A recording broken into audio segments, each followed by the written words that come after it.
Монгол Улсад орчин цагийн шуудан харилцаа холбооны салбар үүсч өгсөний 93 жил, Монгол маркийн 90 жилийн ойн баярын хурал, Төвийн Мөсний сургууль семинар энэ сарын 10-аас 14-ний өдрүүд зохион байгуулагдаж байна. Монгол шуудан төрийн өмч Товцаад компани хүний нөөцийн хөтөлбөрийн хүрээнд шуудангийн ажилтан ажилтгчдыг сургаж, мэрэгшүүлэн чадваржуулах зорилгоор олон улсын хүүхдийн найрамдал төвт гадаад дотоодын шуудангийн технологи, Тэг шуудангийн хүний нөөц бүртгэл хяналтын системийн ашиглалт болон марк үнэт цаасны хадгалалт хамгаалалт, орлого зарлалын төлөвлөгөөний хуваарь шуудангийн брэнд үйлчлэгээний сэдвээр сургалт зохион байгуулагдаж байна. Монгол шуудан төрийн өмч Товцаад компани баримталж байгаа бодлого хэрэгжүүлж байгаа томоохон ажлуудаас тус компани дэд захирал Оюнбат дараах мэдээллийг өглөө. За Монгол Улсад орчин цагийн мэдээлэл харилцаа холбооны салбар үүсгэсэн 93 жилийн Монгол маркийн 90 жилийн энэ өдрүүдэд тохиож байгаа. За 2014 оны хувьд бол Монгол шуудан компанийн хувьд за маш олон үйлчлэгийг шинээр нэвтрүүлсэн, илүү зорилттой төлөвлөгөөгөө ахиулан биелүүлсэн ийм он болж байгаа.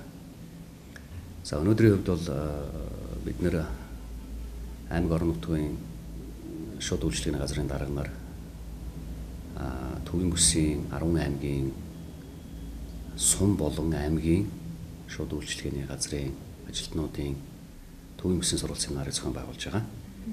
За энэ нь бол мэдээж Монгол шуудан төрийн өмчийн компани хүний нөөцийн бодлого, технологийн бодлоготой холбоотойгоор энэ сургалтыг олон улсын хүүхдийн найрамдал төвд 3 хоног хийж байгаа.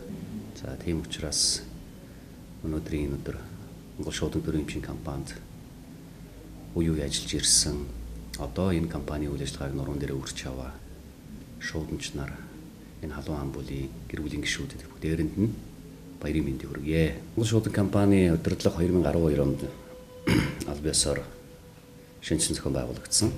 За Монгол Улсын засгийн газраас барьж байгаа төрийн өмчийн компаниудын удирдлага тогтолцоо мөн төрийн өмчийн хорооноос өгсөн чиглэлийн дагуу бид өхөн илүү нээлттэй байх энэ бүх ажилд бол шинжилгээний бодлогыг хэрэгжүүлээд шуудан дээр ингэ явж байгаа. Мэдээллийн технологи шуудан харилцаа холбооны газрын шуудан дээр суурилсан 5 үндсэн дэвшил гэж байгаа. За энэ 5 үндсэн дэвшлийн хүрээнд шуудангийн байгууллага хэвлэл суурилсан гэхээс илүүтэйгээр логистик суурилсан ийм үйлчлэгийг илүү төлхөө нэвтрүүлнэ. За энийхээ хүрээнд ч гэсэн замын алтан булгын чиглэлд транзит хэврэг өдөр болгон бид өхөө явуулж байна. Нийтдээ одоогийн байдлаар 6 аймагт явж байна. Үргэлжлүүлээд бид өхөн ер нь бол автозам орсон, засмал зам тавьсан аймаг болгон руу шуудангийн машин тогтмол явж явах энэ ажил руу явж байгаа. Нөгөө нэг талаараа та бүхэн мэдж байгаа Монгол шууданг намгүн байж байгаа нөгөө торгуулийн ууц гэрийнх нь аягаар хүрээд ирэхээр хүмүүсүүд анзаарч эхэлж байна гэдэг шиг. Түүнчлэн бид нэр иргэний үнэлэх болон иргэний бүртгэл мэдээллийн төвтэй хамтарч байгаа гадаад паспортыг гэрийнхэн аягаар нь хүргэх үйлчилгээг бас нэвтрүүлж байна. Өглөөрт шуудангийн үйл ажиллагааны эртний хүргэлтийг бид өхөн албан байгууллага болон гэр бүлд сонир хөвлөлийг нь авчиж өгдөг болсон. Энэ тогтмолчдсон.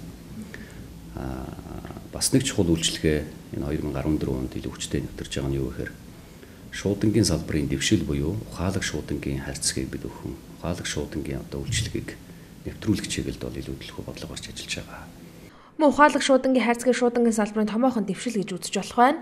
Учир нь хүмүүр гар утасныхаа дугаараар ухаалаг шуудангийн харьцагтай болох боломжтой болох юм байна. Ер нь бол залуучуудын хувьд харьцангуй өөрийн гэсэн шуудангийн хаяг бага байх тохиолдолд шуудангаар үйлчлэгээ эрхлэх тохиолдол харьцангуй одоо хангалттай гэж хэлэхгүй байна л да.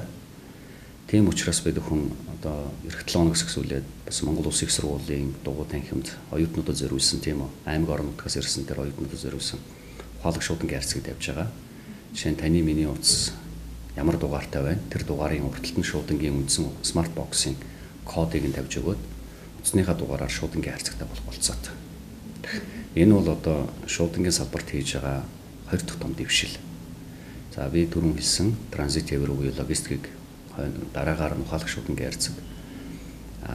Нөгөө талаараа энэ нийтийн тээвэр болон ачаа тээврийн салбарт нэлээдгүй одоо хэрэгжиж эхэлж байгаа хүмүүсүүдийн хувьд бол анзаарч харж байгаа нь юу гэхээр GPS систем гэж нэг юм орж ирсэн байна.